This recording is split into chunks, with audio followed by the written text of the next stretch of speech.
ये जा रही है। और जैसे ही एलीसा ने कर्मेल से देखा कि वो आ रही है, तो अपने सेवक से कहा, किससे? गेहजी से कहा, जाके पता कर सब कुशल है। गेहजी जाता है, उससे बात करता है, सब कुशल है। उसने क्या जवाब दिया? हाँ, सब कुशल है। लेकिन जब एलीसा के पास गई, उसने क्या कहा पता है? एलीसा के पैर को पकड़ के उसने कहा, क्या मैंने तुझसे बेटा मांगा था? तुमने क्यों दिया था? क्या इसी दिन के लिए दिया था कि फिर मेरे बेटे को मार दे? एलीसा ने पूछा, हुआ क्या? उसने बताया, जिस बेटे को तूने दिया मर गया। क्यों उसने गेहजी से नहीं कहा? बोलिए। क्योंकि वो जानती थी गेहजी से कहने से कोई बात बनने वाली। परमेश्वर के प्रिय लोगों, आज मैं आपसे कहना चाहता हूं, आज अपनी समस्याओं को आप वहां कहते हैं जहां आपकी बातों को हंसी में उड़ाई जाती है, जहां आपकी बातें ठट्ठों में उड़ाई जाती है, जहां आपकी निंदाएं की जाती हैं, जहां से आपको कुछ फायदा नहीं होता है। लेकिन जहां आपका फायदा है वहां आप वो बात कहते नहीं। वो जानती थी मुझे मेरी बात को किसे कहना है। उसने गेहजी से कहा सब कुशल है, लेकिन उसने एलीसा से नहीं कहा सब कुशल है। उसने सब कुछ उसको बताया। आज मैं आपसे कहना चाहता हूं, आज आप अपने आप में ये सोचें कि हमें अपनी बातों को किससे कहने की आवश्यकता है। जब मरियम और मार्था दोनों घर में थे, यीशु मसीह अपने चेलों के साथ मरियम के घर गए।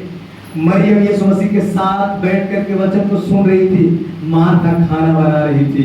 लेकिन मार्था जब अपनी बहन की बातों को कहने के लिए आई, जब शिकायत कर रही थी, तो पता है उसने किससे कहा? यीशु मसीह के चेलों से नहीं कहा, मार्था से नहीं कहा। उसने अपनी समस्या प्रभु से कहा, प्रभु को बताया। आपको मालूम होना चाहिए कि हमें अपनी समस्या कहाँ कहनी है, किससे बोलनी है, किससे बात करनी है। लेकिन आपको ऐसा नहीं मालूम, वहां आप गड़बड़ी करते हैं। आप मालूम करें आप किससे कहने की आवश्यकता है, किससे कहने की जरूरत है। बहुत ही अमेजिंग वर्ड है। मुझे याद आता है जब प्रभु यीशु मसीह ने पतरस से कहा, हे शमौन, नाव को गहराई में ले चल, मछली पकड़ने के लिए जाल डाल। पतरस ने कहा, हे स्वामी, सारी रात मैंने मेहनत किया है, कुछ भी हासिल नहीं किया। लेकिन बहुत ही अद्भुत, बहुत ही अमेजिंग वर्ड वहां पर लिखा है कि पतरस ने कहा, परंतु यदि तू कहता है तो जाए। Hallelujah, hallelujah, hallelujah, hallelujah. परमेश्वर के प्रिय लोगों, मैं आपसे कहना चाहता हूं, जिस जगह पतरस, यूहन्ना, याकूब, उसके सारे मित्रों ने सारी रात मेहनत करके थके, एक भी मछली हासिल नहीं किया, उसी जगह में प्रभु यीशु मसीह ने कहा, अपने जाल डालो। जिस जगह सारी रात मेहनत किए, उसी जगह में उन्होंने बहुत सारी आशीषों को हासिल किया। आज मैं आपसे कहना चाहता हूं, जहां पर आपने अपने हाथ पांव मार के थक चुके हैं, जिन समस्याओं से आप थक चुके हैं, जिन बीमारियों से आप थक चुके हैं, जिन तकलीफों से आप थक चुके हैं, जिस गरीबी से आप थक चुके हैं, जिस समस्या से आप थक चुके हैं, जिस दर्द से आप थक चुके हैं, जिस पीड़ा से आप थक चुके हैं, आज परमेश्वर आपसे कहना चाहता है, मेरे कहने के मुताबिक तू हालेलुया अपनी बातों को कर, जैसा मैं कहता हूं वैसा ही कर, और तुम्हें वहां पर एक बहुत बड़ी बरकत हासिल होने वाली है। एक बड़ी आशीष परमेश्वर तुम्हें देने वाला है। खुदा की आवाज को सुने, उसकी आवाज को सुन करके वो काम करें। परमेश्वर आपके जीवन की उन तमाम समस्याओं में बदलावट लाना चाहता है। हालेलुया। उसकी सुने, उसकी सुने।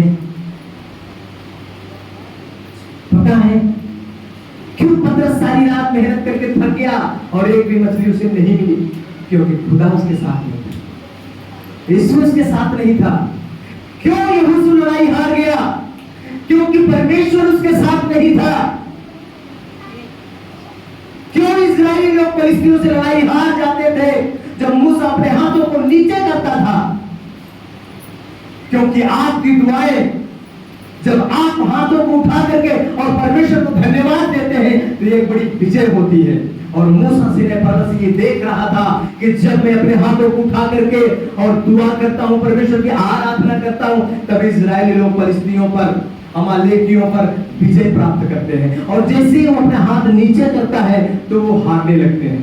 तब मूसा को ये लगा कि मैं मनुष्य हूं, मैं थक जाऊंगा, ज्यादा देर तक आप अपने दोनों हाथों को ऊपर नहीं उठा सकते।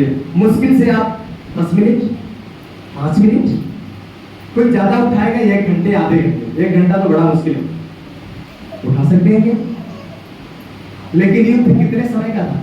क्या आधे घंटे का था? 1 घंटे का था? बहुत लंबा युद्ध था।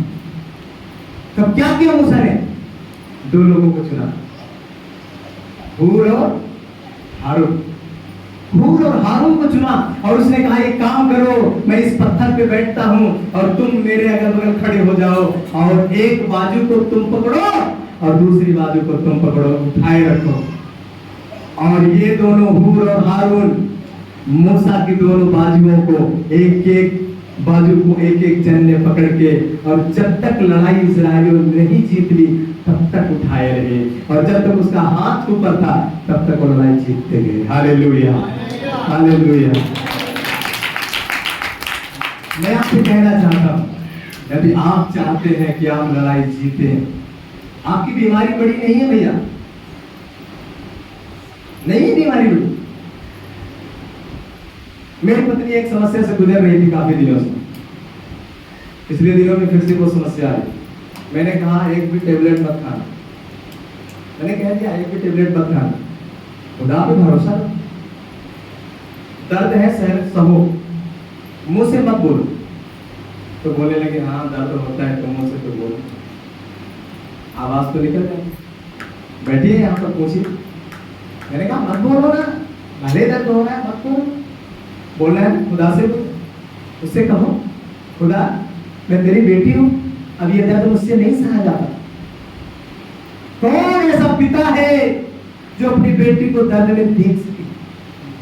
बताइए मुझे। लेकिन मैं यकीन के साथ कहना चाहता हूं, आज तक आपने एक बेटी का दर्जा नहीं निभाया, कैसे वो पिता का दर्जा आपके साथ निभाए? बताइए मुझे। आपने बेटी का दर्जा नहीं। आज मैं विश्वास के साथ कहना चाहता हूं, परमेश्वर के प्रिय लोगों, आज बेटे का दर्जा, बेटी का दर्जा आप निभा के देखो तो खुदा आपके साथ कैसे बर्ताव करता है। आप कहो, अपने घुटनों में जाओ और उससे कहो खुदा मैं तेरा बेटा, अब ये तकलीफ मुझसे देखी नहीं जाती और मेरे परिवार की तकलीफ मुझसे सही नहीं जाती, अब ये दर्द में ज्यादा दिन तक नहीं सह सकती, अब ये पीड़ाएं मैं ज्यादा दिन तक नहीं सह पाऊंगा, मेरी समझ से बाहर है, मेरी समझ से परे है। खुदा मुझे कुछ समझ में नहीं आता, परंतु मेरी आंखें तेरी ओर लगी, मेरी आंखें तेरी ओर लगी। परमेश्वर के प्रिय लोगों, आज मैं आपसे कहना चाहता, आज मैं बड़े विश्वास के साथ ये बोलना चाहता, आपने बेटी का दर्जा नहीं निभाया, आपने बेटे का दर्जा नहीं निभाया। आज आप जाइए, आज रात आप खुदा के साथ बैठिए, थोड़ा कम सोइए, आज उसके साथ बैठिए, अपनी तकलीफों को, अपने मन की सारी बातों को खोल कर अकेले मुझसे कह दीजिए और बोल दीजिए प्रभु ये पथरी का दर्द मुझसे सहा नहीं जाता, ये लीवर का दर्द मुझसे सहा नहीं जाता, ये किडनी का दर्द मुझसे सहा नहीं जाता। ए खुदा अपने बेटी के रूप में मुझे ग्रहण कर, ए खुदा अपने बेटे के रूप में मुझे ग्रहण कर। कौन ऐसा पिता है जो अपने बच्चों को रोता हुआ देखे और उस पर तरस न खाए? मैं आपसे कहना चाहूं, और किसी से अपनी बातों को ना कहें, अपनी कमजोरियों को किसी से ना बताएं, सिवा खुदा उससे कहें, वही है जो आपकी कमजोरियों से आपको निकाले, वही है जो आपकी बीमारियों से आपको निकालेगा। आइए खड़े हो जाओ, आइए हम अपनी जगह में खड़े हो जाए।